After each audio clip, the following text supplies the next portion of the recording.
Hi, greetings from the Pacific Northwest. Bo here. Got a few vinyl finds, and I got some VCLT from Chris at Dixieland Farm. Chris is super generous all the time. Doesn't need to be sending me anything, but I guess he insisted on. Oh, by the way, let's do a quick VC cheers. It's like 94 outside. This is nice hot coffee. Why? The house is air conditioned. Cool 69 degrees. Light sweater weather inside. Well, it's been a lot of the morning outside. Probably got too hot outside doing yard work and enjoying it because I do like summertime. I like the sun here in the Northwest. Come the end of September, it goes. We have a real quick fall in October.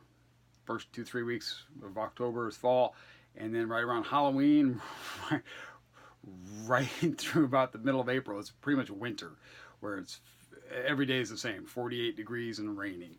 Sometimes it gets cold and we get snow. Most of the time it's just 48 degrees and rain. Hey, what's the weather going to be tomorrow? 48 degrees and rain. So it's coming soon enough. Got to get the time outside. Anyhow, enough of the weather forecast. Start with the vinyl finds, then we'll save the VCLT for last. Not going to see a lot of the site garage stuff in this. This is just some stuff that I've gotten recently. This is a 6-side Columbia. This is the fabulous Johnny Cash. This is a record I've gone back and forth on a few times, and an artist I've kind of gone back and forth on a few times. I keep saying to myself, well, I really only need the greatest hits, and then you find yourself, well, this has this song, this album record doesn't have this song. So I started rebuying Johnny Cash albums again. This was only at $3, so it's just slightly warped. It plays fine. So at $3, I'll be keeping this one around. Good record. Johnny Cash, great artist. Everybody loved him. Everybody loved to play with him. So, oh, and recently my wife and I, we went to see Willie Nelson in concert, and we were talking to the drummer, Billy English, and he was telling a story about the drummer from Johnny Cash, and I'm trying to think of the guy's name. He had an interesting, because his brother Paul has been with Willie since the beginning, and this drummer was with Johnny Cash throughout his whole career, and I just can't think. It was like Pugly or something. I can't remember. Screwing that up. Back to the records. Free Flight. The Birds. This is on the Brothers label. Wait.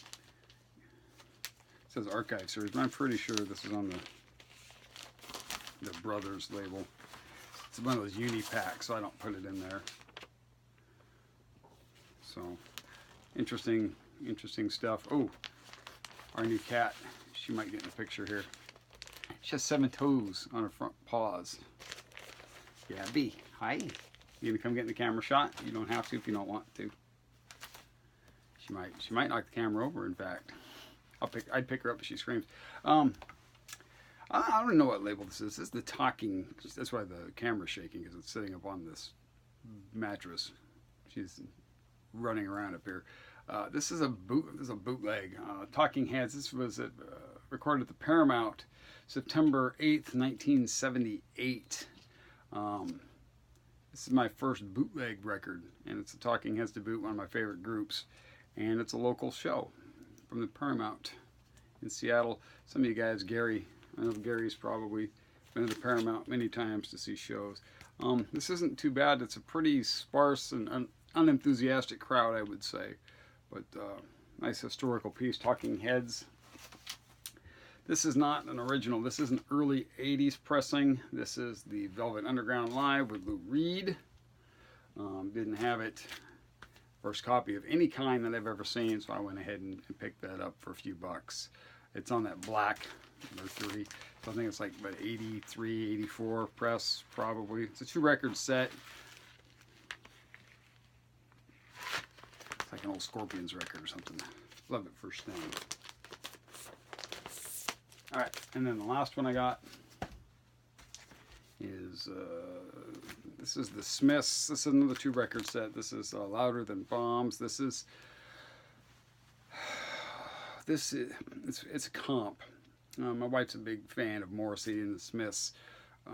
And this got a discussion started with her youngest sister, who still has all her old Smiths records, and she's going to be sending those to me. So and if she lives in Texas, so it's pretty hot down there. I don't advise mailing. She's said first, hey, probably not a good idea to be mailing records right now. So she's right. So maybe sometime in October, and I'll do a really cool Smiths.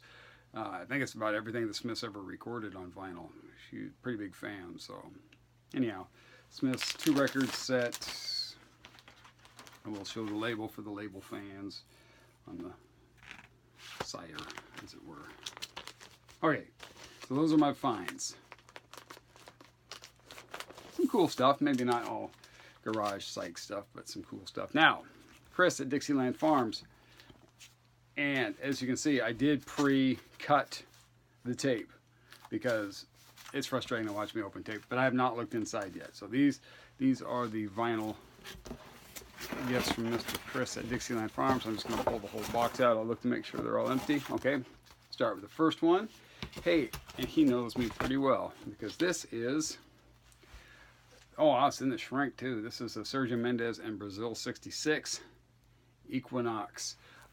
Anybody who's a fan of the television program Mad Men. Ooh, that's awfully pretty too. That almost looks like nobody ever played this thing. It's a fan. This one I don't have by them. It's a common record for some of you guys. Every time I see it, it's trashed. So this is a beautiful copy. I love this group. If you're a big fan of the TV show Mad Men, there's a lot of Herb Alpert, a lot of Brazil 66, Gilberto Gets kind of music that's played. And I mean, and other stuff too, but fantastic. Fantastic mood music, I will call it. He said one of these is for Carol. I'm gonna guess it might be this one. And is this sealed? Wow. Duran. Her name is Rio and she dances on the sand. It's a sealed record and I'm gonna open it. Although Carol it might be for her. Okay, and Chris knows that I've been kind of starting to collect some jazz. Oh, I am a blues collector. Maybe not to the level of the real hardcore guys out there because they're hard to find. But I've really recently started getting jazz records, Miles Davis records in particular. But this is Herbie Hancock, and this is Headhunters on Columbia. This is really cool to listen to. I can't wait to dig into this. Chris, this is so super generous of you. Thank you very much. This looks extremely interesting. And this one looks really cool. This is on Columbia. This is called, I'm not going to try to pronounce his name. Olatunji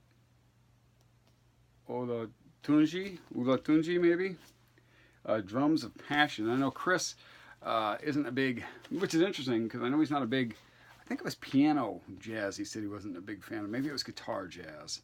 Might have been guitar jazz. I take it back, maybe it's guitar jazz. Piano jazz is fine. I think it's guitar jazz he's not a big fan of. But drums I know is one of his favorite. This looks really cool. I can't wait to play this. And this is on the 70s press. I don't know what's original this or not. It doesn't matter. It's clean. This looks cool. I cannot wait to play this. Chris, that was way too generous of you. Thank you very much. He's a very good guy. I would say subscribe to the guy, but I think he's got everyone on the planet is subscribed to Chris. I would say that some of you guys, I know a lot of you guys watch his record stuff. His DIY videos are pretty good, but his Disneyland or Disney World, I guess, on the East Coast. I've never been to either one, so I don't know, and I'm not a big fan of that kind of stuff, but his videos are fun. He and his wife do these videos about their vacations to Disney World. Highly recommend it. You guys should watch those. Comment on them. Comment often. He likes jokes too, so come on, how bad can that be? Anyhow, thanks for tuning in. This one's gone on long enough, I think, and we will see you next time. Anybody ever notice that the clock always says the same time? Do you know the battery's been dead in that thing for like a year and I just haven't replaced it? That's so sad. So sad. Bye.